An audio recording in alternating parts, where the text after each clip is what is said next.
From Keene in the Shire, the Liberty Media capital of the world, this is Daryl W. Perry, host of FPP Radio News for Monday, November 16th, 2015. Silver is trading at $14.34 per ounce. Gold is valued at $1,090 per ounce. And according to BitcoinAverage.com, the average price of Bitcoin is $320.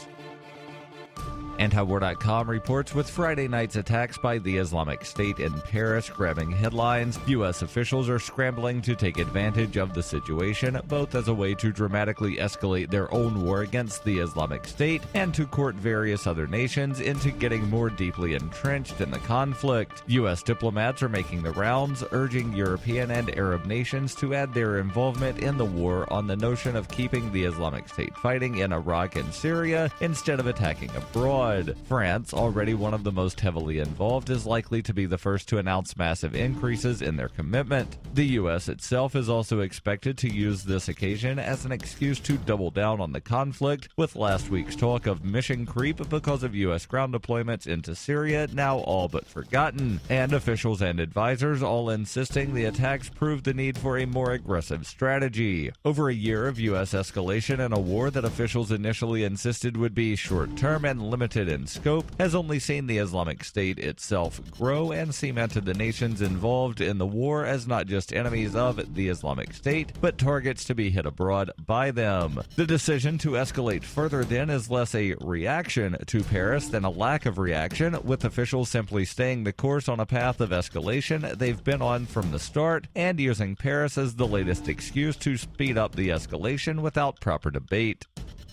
Are you an advocate for free market money? Do you promote Bitcoin as an alternative in a fiat-centric world? Then you need Spendabit in your arsenal, the search engine for things you can buy with Bitcoin. Spendabit aggregates millions of products from thousands of Bitcoin-enabled merchants. Keep your money in the free economy. Visit spendabit.co today. Bitcoin merchants, ask about our merchant suite to reach even more customers. Spendabit.co.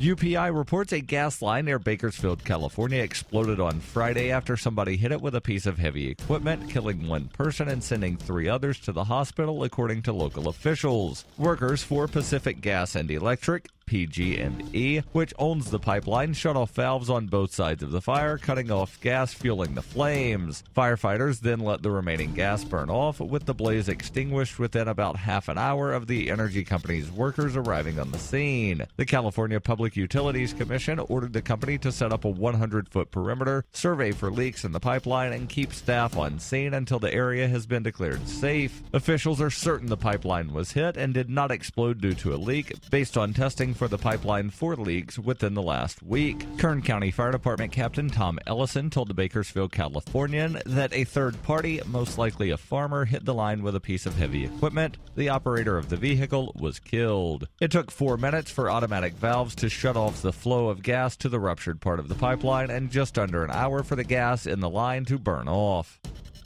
For nearly 40 years, Roberts & Roberts Brokerage has been a trusted source for buying and selling precious metals like gold and silver. They also take Bitcoin for precious metal purchases and have permanently removed the minimum purchase amount for all orders paid in the digital currency. Call Roberts & Roberts today for knowledgeable advice on buying and selling precious metals and a forward-thinking approach to new technologies. 800-874-9760 or visit online at rrbi.co.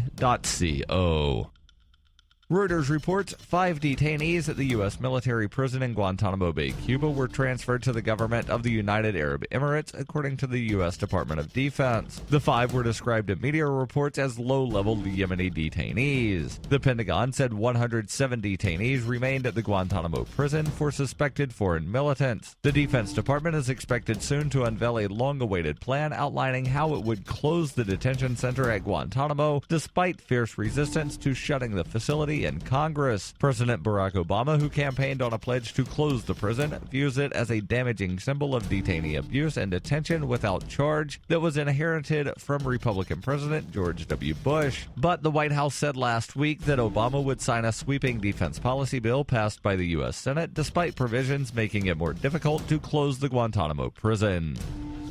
This has been FPP Radio News, online at fppradio.com.